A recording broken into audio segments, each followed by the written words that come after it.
للبشر وهدية طوق النجاة والهادي للبشرية،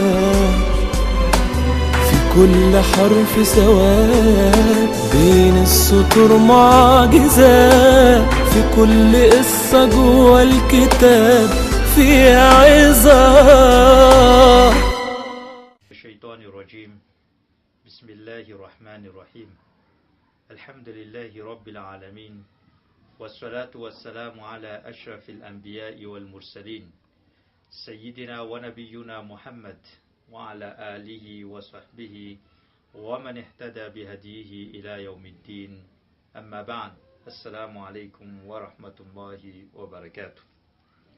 Manatany arahaba ho antsika rehetra izay mpanaraka tsy tapaka ny fahitalavitry ny viva.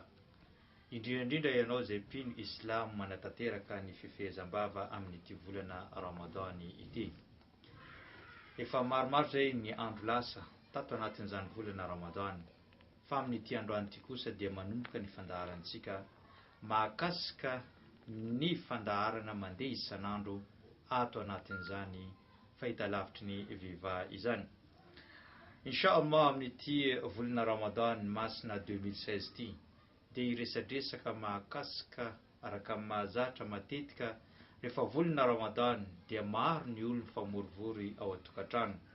Maro ihany koa tsika izay hoe manaraka an'izany fandaharana izany ka andaotsika somary hiala sasatra na ihany koa hiaraka hiaina ao anatin'ny tantara anankiray izay niraiketin'ny Tompo Allah subhanahu wa ta'ala, izany hoe izy no tantara lava indrindra izay voarakitra ao anatin'izany boky masina Al-Qur'an al-Karim izany.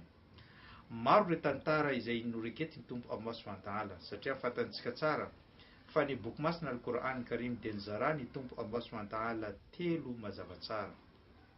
Ny voalohany amin'izany dia mirakitra ireo al-aqaid, izany hoe ireo fotom-pinoana maro samihafa izay hoe mifantoka amin'ny fanompona ny Allah subhanahu wa ta'ala izy irery ihany. Ary ny tapany faharoa kosa dia mifantoka amin'ny ash-shara'i, izany hoe ireo karazana lalàna maro samihafa izay namey ny mpino Islam sy namey ireo mpino hafa teo alohan izany finoana Islam. Fa ny tapany fahatelo, izany hoe ray amin'ny fahatelo ny Qur'an al-Karim dia voarakitra avokoa ny tantara. Maro tantaran'ireo manam-pahaizana, maro tantaran'ireo mpaminany, ireo vahoaka teo aloha, ny vahoaka ao aminatiny afobe sy ny vahoaka ihany koa ao anatin'ny paradisa, ny zavatra izay mety hitranga amin'ny fahatongavany andro farany na mialohan'ny hatongavany andro farany na amin'ny vanim-potoana izay iainantsika sy ny vanim-potoana izay ho avy dia efa voarakitra tantara avokoa ao anatin'ny boky masina Al-Qur'an al-Karim. Ka inshallah antsika amin'ity androany ity dia haka tantara izay lava indrindra ao anatin'izany boky masina Al-Qur'an al-Karim. Ary io tantara io dia voarakitra ao anatin'ny sura miisa 50 sura no misy an'izany tantara izany. Tsy inona izany tantara izany fa tantaran'ny mpaminany Musa alayhi salam, izay mpaminany nalefany Allah subhanahu wa ta'ala mba hanala an'ireo zanaka Israely ao amin'ny tanànany Egypta ka hitodidoha any Palestina amin'ny tany izay nosoratany Allah subhanahu wa ta'ala izay hipetrahany izy ireo. Anaran'ny mpaminany Musa alayhi salam dia hita ao anatin'izany boky masina Al-Qur'an voarakitra mandeha 136 na hoe 430 ny anaran'ny mpaminany Musa ao anatin'ny Qur'an al-Karim. Izany hoe tsy misy anaran'olombelona na anaran'ny mpaminany voateny na voalaza maro mihoatra an'io 430 io, 430. Ary manaraka anazy eo dia anaran'ny mpaminany Ibrahim alayhi salam izay voalaza mandeha amin'ny 720 ny isany anaran'ny mpaminany Ibrahim. Ka anaran'ny mpaminany Musa alayhi salam no lava no sady hita matetika ao anatin'ny boky masina Al-Qur'an al-Karim. Mialohan'ny hidirantsika amin'ny tantaran'ny mpaminany Musa sy mahakasikasika azy dia tsara mahay hoe tsika hoe iza marina izany mpaminany Musa alayhi salam. Man huwa Musa alayhi salam? Iza i Musa alayhi salam? Raha jereva ny finoana Islam sy ilay voalaza ny mpaminany Muhammad sallallahu alayhi wa sallam, ary voarakitra ao anatin'ny boky masina Al-Qur'an al-Karim fa i Musa alayhi salam dia isan'ireo mpaminany antsoina hoe ulul azm, izany hoe ireo mpaminany 5 mentrika manana maha izy azy ary nijaly sy namita ny adidiny teto ambony tany. Misy 5 izy ireo. Voalohany zany dia mpaminany Noha alayhi salam, ary ny faharoa dia mpaminany Ibrahima alayhi salam, ary ny fahatelo dia mpaminany Musa alayhi salam, fahaefatra dia mpaminany Isa, ary ny fahadimy farany dia Muhammadin sallallahu alayhi wasallam. Ary mpaminany Musa dia fitadidio tsara fa izy ilay antsoina hoe kalimullah, zany hoe izy no olombelona teto ambony tany miresaka mivantana amin'ny tompo Allah subhanahu wa ta'ala. Tsy misy olona izay hoe teto ambony tany miresaka mivantana amin'ny Allah afa-tsy mpaminany Musa alayhi salam. Fa mpaminany Muhammadin sallallahu alayhi wasallam kosa niresaka mivantana amin'ny Allah fa tsy teto ambony tany fa tany an-danitra tamin'ny Lailatul Isra wal Mi'raj, rehefa izy naka ny sola tany ambony tany. Zany hoe ny olona teto ambony tany velona niresaka mivantana amin'ny Allah dia mpaminany Musa izy rerana, fa tany an-danitra kosa dia mpaminany Muhammadin sallallahu alayhi wasallam. Zany mahatonga ny Allah miteny ao anatin'ny Qur'an manao hoe wa kallama Allahu Musa taklima, zany hoe tompo Allah subhanahu wa ta'ala miresaka mivantana ary natokany ho an'ny mpaminany Musa izany fiteny izany. Ary mbola niteny Allah subhanahu wa ta'ala manao hoe wa alkaitu alayka mahabbatan minni walitusna ala aini, zany hoe nomeny Allah subhanahu wa ta'ala favera manokana mpaminany Musa alayhi salam, dia nomeny an'izany hoe karazana fitiavana zany. Nizaniza tamin'ny vanim-potoana ny mpaminany Musa mijery ny mpaminany Musa dia mankatia azy avokoa. Zany hoe na ny vehivavy na ny lehilahy na ny olona na dia olona mankahala azy na ny olona izay hoe tsy ao anatin'ny Bani Israel dia mankatia ny mpaminany Musa. Ary zay teny Allah subhanahu wa ta'ala wa alkaitu alayka mahabbatan, zay hoe nomeny Allah subhanahu wa ta'ala favera manokana mpaminany Musa ka ny olona rehetra dia nankatia an'izany mpaminany Musa alayhi salam zany. Ary mbola niteny Allah subhanahu wa ta'ala manao inni stafaituka ala an-nas bi risalati wa bi kalami, zany hoe ianao Musa dia nisafidiko manokana manoloana an'izany olombelona amin'ny fitondranao ireo afatra lehibe avy aty amiko ary ny firesako mivantana aminao. Zany dia manambara fa i Musa alayhi salam dia anisan'ny mpaminany manana maha izy azy lehibe ary tokony ho ajain'ny olona rehetra, izany mpaminany Musa alayhi salam izany. Ny tantaran'ny mpaminany Musa alayhi salam dia ao anatina ambaratonga efatra, zany hoe ao anatin'ny etapo efatra. Ny etapo voalohany dia ny fahaterany ka hatramin'ny fahatanorany, ary ny faharoa dia ny fandosirany avy ao Egypta nandeha tany amin'ny Ordon, ary ny fahatelo dia ny fahazoany an'izany risala na hoe message na mahatonga izy ho lasa mpaminany, ary ny fahaefatra dia fanalany azy ireo tao amin'ny Egypta. Rehefa farany ny etapo farany nataon'ny mpaminany Musa ny fiadivany sy ny fanitsiny an'ireo vahoaka Israeliana rehefa niala teo ambanin'ny fanagejana tamin'ny Firaona izany. Ary ny tantara Musa dia nirakitra tao anatin'ny tanàna anankiefatra, dia ny sonde ny Arabie Saoudite sy ny Egypta, ary Ordon ary Palestine, Jordanie sy Palestine no tanàna efatra zay nivezivezeny mpaminany Musa nandritra ny tantarany iray manontolo, nandritra ny 570 taona no niainany mpaminany Musa tamin'io afatra masina izay nanirany tompo Allah subhanahu wa ta'ala azy eo. Ka ny tantarany mpaminany Musa alayhi salam dia nanomboka tamin'ny 1200, zany hoe 210 taona nalohany mialohany nahaterany mpaminany Isa ibn Maryam na i Jesosy Kristy izany mpaminany Musa izany. Ary teo akaikin'ny Nil, zany hoe tao Egypta zany, eo tamin'ny toerana izay manakaiky ny Nil no ny andohany izany tantarany mpaminany Musa alayhi salam izany. Ary tamin'izany fotoana zany araka ny voalazan'ireo manatantara fa hoe tsy nisy kontinanta afa-tsy ny hoe Azia sy ny kontinanta Afrika irery ihany teto ambony tany. Tsy misy mihitsy zany kontinanta Europa sy ny Amerika ary ny Australie sy ny Oceanie zany, fa mbola kontinanta anankiroa irery ihany dia ny Azia sy ny Afrika tamin'izany fotoana izany.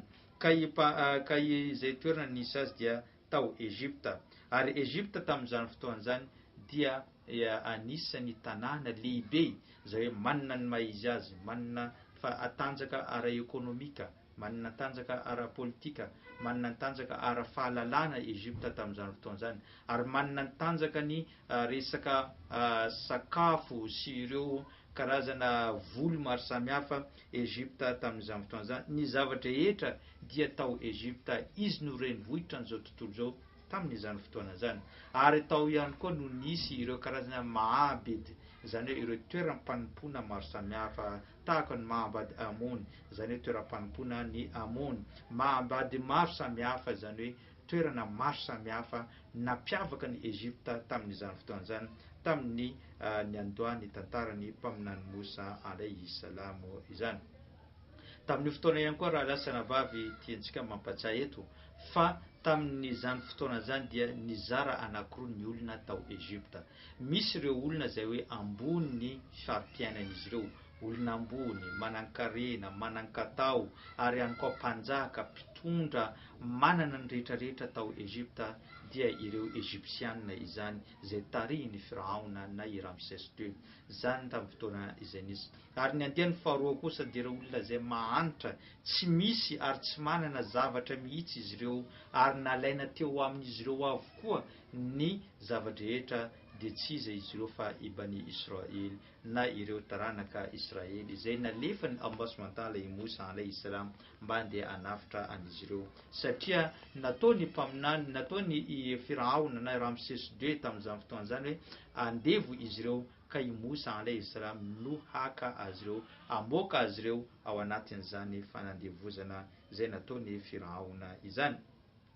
Ka ireo Bani Israely dia nipetraka tamin'ny toerana anankiray izay antsoina hoe Akoah, zany hoe Akoah izay tany izay vita amin'ny fotaka, tany ratsy izay malemy no sady maledaka, mora simba, tsy misy izany fananana izany, ary tsy vitan'izany fa mbola nizarany Firaona ho anankiroa izany toerana izany. Zany hoe misy iray tany amin'ny party avaratra, zany hoe tamin'ny faratra avaratra, ary misy ilay iray ataony taty amin'ny party sud na hoe taty amin'ny faritra atsimo, zany zarany anankiroa izy ireo, no ny antony mbola ho hitantsika eo manaraka inona no antony zarany Firaona azy ireo. Ary ny toerana izay nisy amin'ny Firaona dia teo anelanelany ato ambadika dia misy nilo mikorina eo akaikin'ny tranon'ny Firaona, ary ato ambadika dia ashjar, zany hoe ireo hazo maniry lava mijoalajoala ato ambadikan'izany, zany hoe eto manoloana ny Firaona tsy azonao aleha mihitsy satria nilo no mivantana eo alohany, ary ato aoriana tsy afaka alehanao ihany koa satria misy ireo hazo izay mijoalajoala ary misy mpiambina avokoa tamin'izany fotoana zany. Zany no toerana izay nipetrahany Firaona, fa ny Bani Israely dia nizarany anankiroa, nalefa ny tany avaratra ary taty atsimo nisy ihany koa, dia izy Firaona no mipetraka eo anivony izany toerana izany. Ary ihany koa ny anarany kapitaly na ny renivohitra ny Egypta tamin'izay fotoana izay dia antsoina hoe Bramses, zany hoe Bramses no anaran'ny kapitaly ny Egypta, io ny kapitaly lehibe tamin'izany fotoana izany. Ka teo indrindra no nisy izany hoe fiandohan'ny tantara, satria mamany Mosa alayhi salam antsoina hoe Yokabida, zany hoe io vehivavy antsoina hoe Yokabida no anaran'ny mamany mpaminany Mosa. Zany raha ohatra atao dika tsotsotra zany teny zany dia hoe Aziza na hoe olona manamboninahitra, Karima, Aziza, Karima, manamboninahitra, manana ny maizy azy no anarana izany. Ary ny ray ny Mosa dia antsoina hoe Imran, zany hoe Imran no anarany papany mpaminany Mosa, ary izy dia nanana anabavy izay efa zokiny antsoina hoe Mariam, zany hoe ny mamany Yokabida, ny rainy Imran, ary ny anabaviny no antsoina hoe Mariam. Ary mbola misy cousin ihany koa dia antsoina hoe Haruna tamin'izany fotoana zany, ary Mosa no tompony ity tantara izay tantaraintsika mandritra nyty volana Ramadan ty. Marintsika eto raha lasana bavy fa ny fiandohany tantara dia tamin'ny vahoakany Israely, zany hoe ireo zanak'Israely tamin'izany fotoana zany, dia rehefa misy vehivavy bevoka tamin'ny fotoana io dia misy miaramila, zany hoe misy miaramila makan-keriny, rehefa teraka izy ireo dia tapany lohan'izany zazalahy izany, raha ohatra ka zazalahy, fa raha ohatra ka zazavavy dia avelany velona izany. Zany hoe io no fiandohany izany tantara ny mpaminany Mosa alayhi salam. Tiantsika lazaina zany hoe ny fiandohany tantara ity dia tsy fantatry ireo Bani Israely inona ny zavatra nandalo, inona no antony Firaona manao an'io, ary tsy fantan'izy ireo akory hoe izy no nanome ordre ireo maramila manapaka lohany raha ohatra ka misy zazalahy teraka. Ka nanomboka teo ny tantara no nanomboka, zany hoe nandritra ny une semaine, tao anatin'ny herinandro dia efa misy zaza mahery 10 dia mivonona ireo miaramila. Tsy fantatra izy eo inona no antony, tsy fantany ihany koa iza ny naniraka, ary rehefa hitaraina izy eo tsy fantatra izy hoe hitaraina amin'inona. Izany rehetra zany inshallah ho hitantsika rahampitso hoe inona no antony nanapahana nanamonoana an'ireo zaza, inona iza nanome ordre hamonoana an'ireo zaza, ary inona ny zavatra izay nataon'ny Bani Israely, ary tamin'ny vanim-potoana io indrindra no nahabeboka tamin'io fotoana io indrindra no nahabevoka any reniny Musa alayhi salam, ka tafiditra ao anatin'ny zaza zay tokony vonoana tamin'io fotoana io ipaminany Musa alayhi salam. Fa Allah subhanahu wa ta'ala manao ny fahagagany, nanao miracle ka tsy tanteraka izany zavatra na toetra ratsy zay tiany Firaona atao izany. Zany no ambangivangony raha jerena ny tantarany mpaminany Musa, fiandohany fotsiny zany, fa mandritra ny eo amin'ny 20 andro mahery hitantara mahakasika ny mpaminany Musa alayhi salam, satria io ny tantara izay lava indrindra ao anatin'ny boky masina Al-Qur'an Karim. Ary hitantsika hoe inona no antony Allah subhanahu wa ta'ala nandefa ny tantara io, nataony ao anatin'ny 20 no misy an'izany tantarany mpaminany Musa alayhi salam izay. Zay angamba no fandaharantsika tamin'ity voalohany ity, isaorantsika ianao izay nanaraka n'izany hatramin'ny farany, ary ihany koa isaorana ny teknisianina mampita mivantana sy makasary antsika amin'ity fotoana ity, ary mangataka amin'ny Allah subhanahu wa ta'ala isika mpino islam rehetra mba havita hanatanteraka ny fifehezam-bava amin'ity taona 2016 ity. Ny tena kosa dia manome ny fotoananao ho amin'ny rahampitso toy ny izany tantara izany, zay tantara mahafinaritra ny oreketiny tompo Allah subhanahu wa ta'ala ao anatin'ny boky masina Al-Qur'an Karim. Wassalamu alaikum wa rahmatullahi wa barakatuh. بالله رب العباد سواه يبقى لنا طارق نور وخير لكل الحياة. قرآن كريم هدى للبشر وهدية ضوء النجاة والهادي للبشرية، في كل حرف سواد بين السطور معجزات، في كل قصة جوا الكتاب في عظات.